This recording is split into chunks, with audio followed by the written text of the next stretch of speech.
welcome to the final update of IPL 2022 brought to you by Indian Weekender. Now we have got a brand new champion for IPL. Yes, the Gujarat Titans, as you all know, have won the IPL in their first season playing in the tournament. Congratulations to them. We've got a couple of games to analyze this week. Plus, as promised, I'm going to talk to you about which 11 players I think should play for India in the T20 World Cup in Australia later this year based on the performances till date. So let's get cracking and let's analyze all the action.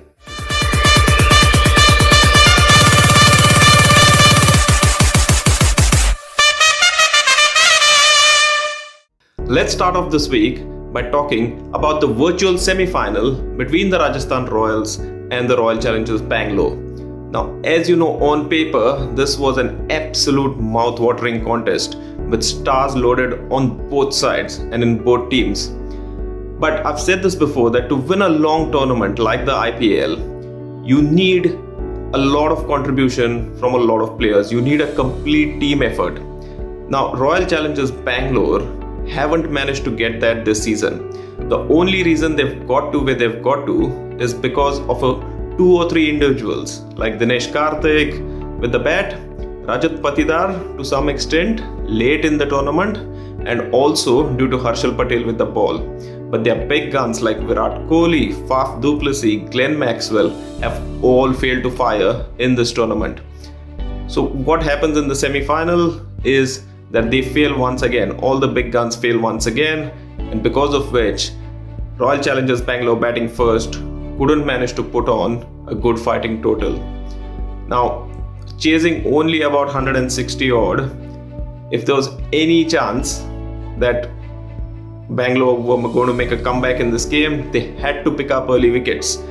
But Yashasvi Jaiswal, Joss Butler for the Royals made sure that didn't happen, put on 61 for the first wicket. Butler in fact went on to score his 4th century of the IPL. Now that equals the record for the most centuries scored in an IPL season with Virat Kohli. So Kohli had 4 in 2016, Butler's matched that with 4 himself in 2022. Now all he needs is 150 more runs to break Virat Kohli's all-time record for the most runs in any season. So Virat Kohli scored 973 in 2016. Butler's stuck on 824. He needs 150 more and he's got one more inning. I wonder what the odds were paying for Butler to do that in the final. So, cut a long story short, Rajasthan through to the finals. Royal Challengers Bangalore's campaign ends. Wouldn't it be a fitting finale for the Royals if they could win it this year and do it for Shane Warne, the first ever Royal and the first ever man to captain the Rajasthan Royals to victory in the first season of IPL in 2008. It's now time to look at the game of the tournament, the final. But unfortunately, it didn't live up to the hype of a final. And the reason being, Gujarat Titans completely dominated the Rajasthan Royals and won the trophy in their first season, their debut season. Now at the start of the season, all the cricketing pundits were of the opinion that Gujarat didn't have a good team and they wouldn't get anywhere in the tournament. I'm going to put my hand up and say that, including myself, nobody gave them a chance. But they have proved all their detractors wrong. They proved all the critics wrong by winning. Let's begin in their first ever season. Fantastic effort by them. Now, in a big final, runs on board are crucial, which is why probably Sanju Samson won the toss and decided to bat. But in front of a sustained and disciplined bowling attack like the Gujarat Titans have, the Royals seemed absolutely clueless. They only managed 130, which is very below par and even more below par in a big final. Chasing that 130, Gujarat for a brief moment were in trouble at 23 for 2, but then Hardik Pandya walked in, soaked up all the pressure, built a partnership with Shubman Gill, and then came Killer Miller, the finisher, who came in, did his job, took the side home. The joy on their faces was great to see, And it was great to see that a team led by Hardik Pandya, who himself has been criticized at times for his off-field actions rather than his on-field play, it was good to see him lead a team to victory as he did. Story of the IPL, basically, Gujarat Titans winning the trophy in their debut season. Unfortunately, Rajasthan didn't turn up on the final, but I'm pretty sure that Shane Warne, watching from the heavens above, would also be very, very proud of their 2022 campaign, and they've got lots of positives to take forward to 2023. But the moment belongs to the Titans winning it in their debut season. Right, time to do something really exciting and different now. As promised, I'm going to tell you my starting 11 for Team India in the T20 World Cup in Australia in October. Now, I know it might be different to yours, but that's what a good team selection debate is all about. Difference of opinions and everybody rooting for their own players. So, let's start. My openers are going to be KL Rahul. No doubt in anybody's mind about his class and pedigree. Great IPL as well, lots of runs and at a good strike rate. So I'll open with KL Rahul. His partner, the captain himself, Rohit Sharma. Now this name is going to create a lot of controversy, I know, because people are saying he's not got runs in the IPL. But if you do look at Rohit Sharma's overall career, he's never been a great IPL player. But when it comes to Team India, always turns up, and he is by far the most sharpest T20 captain going around. So Rohit Sharma opening the batting with KL Rahul. Number 3, the king himself, Virat Kohli. And I know a lot of you are going to say, how come you're going to take Virat Kohli to the tournament? Well, form is temporary, class is permanent. Virat showed glimpses of his form and class in the IPL once or twice.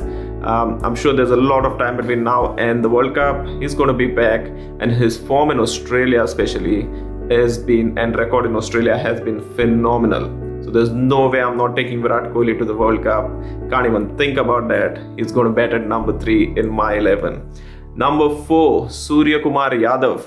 Yeah, only played about 7 or 8 IPL games this year, but showed us enough. And even when he's played for India, he showed us enough to know that he is a consistent number 4. Great strike rate, all-round player, plays the spinners well, plays the fast bowlers well. So yeah, warrants his place at number 4. Number 5 in my team, Hardik Pandya. Phenomenal cricketer with bat, ball and in the field. Had a great IPL. Was great with his captaincy also. So definitely a starter in my 11. Number 5. Someone might say, oh, it's a bit too high for him. But if you see what he's done in this IPL, he was literally batting at number 3, 4, 5 for his team and got runs, bowled, got wickets, took great catches, effected run-outs. Fantastic cricket all round. He's going to be my number 5. Number 6, the finisher in my team, Dinesh Karthik. Yes, the evergreen Dinesh Karthik makes a comeback. Fantastic IPL, and he's actually set himself a goal of being a finisher for Team India. He's done enough, scores at a strike rate of about 200, comes in, soaks in all the pressure, no targets big enough for him when he comes to bat. Definitely number 6 in my team. Number 7, now I thought long and hard about number 7, because number 7's got to be someone who can do a bit of both for you. Is good with the bat, good with the ball. You need that all-round kind of player, because sometimes you need that number 7 to come in and finish a game for you. Sometimes you need those extra overs from number 7 if one of your bowlers has a bad day. And I scratched my head and couldn't go past Ravi Jadeja. Now again, all of you might say, oh my god, he's had a terrible IPL. But before the IPL, if you look at his performances for India, he's been phenomenal in Test, One Day and T20 cricket for India. I think he's going to come back in the games before the World Cup and prove to everybody why he deserves a place in that World Cup side. Because just knowing Ravi Jadeja, great with the bat, very, very useful with the ball, and an absolute gun fielder.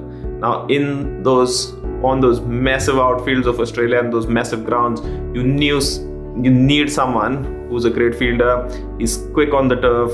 He's got a great arm. Definitely a starter. So number 7, Ravi Jadeja. Number 8, I've gone with Harshal Patel. Fantastic economy and a great death overs bowler. Offers something with the bat as well. So number 8, Harshal Patel. Number 9, no questions asked, Jasprit Bumrah, because one of India's best. Walks into any Indian side. Test, ODI, T20, definitely a starter in the World Cup.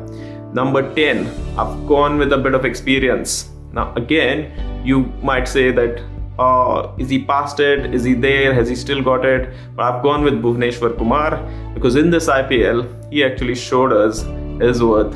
He was good with the new ball. He was good at the death. Some of his overs very bold at the death. He was pinpointing Yorkers, all 6 deliveries of an over. Fantastic cricketer and very experienced. And I think in a tournament like the World Cup, you're going to need all the experience you can get. So number 10, Bhuvneshwar Kumar. And number 11, again, man making a comeback. Lots of wickets in the IPL, Yuzvendra Chahal. I think on those big grounds of Australia again, a leg spinner is going to be worth his weight in gold. So that's my 11. Now, I also picked about 5 others to go in my 16, who I know a lot of you might have picked in your teams in your 11s. So I had people like Umran Malik, the fast bowler, Mohsin Khan, the fast bowler. I've got Rahul Tripathi as an additional batsman, and I've got Kuldeep Yadav as an additional spinner as well, because he did well in the IPL and looks like he's finding his mojo back. So those 4 make up my 15. So 11 players plus 4 extras. So we're looking at around 15 players going to the World Cup. I've got heaps of people coming and messaging me with their teams, and I tried to go through all the numbers. Didn't get a perfect match with anyone, I'm going to say, but just on the basis of how many players have matched my 11, I'm happy to announce that Pritesh Agrawal from Wellington is the winner, and he gets a special mention. Pritesh, well done. He had about 8 of his players that matched my 11. So well done, Pritesh, and hopefully you have enjoyed watching and making your own teams as well. That brings us to an end for Indian Weekenders coverage of IPL 2022. If you've liked the coverage, please press the like button, please share it with your friends and family, and please subscribe to the Indian Weekender. On a personal note, I've had a great time bringing it all to you, and thank you for all the feedback that you've given me over the last 2 months.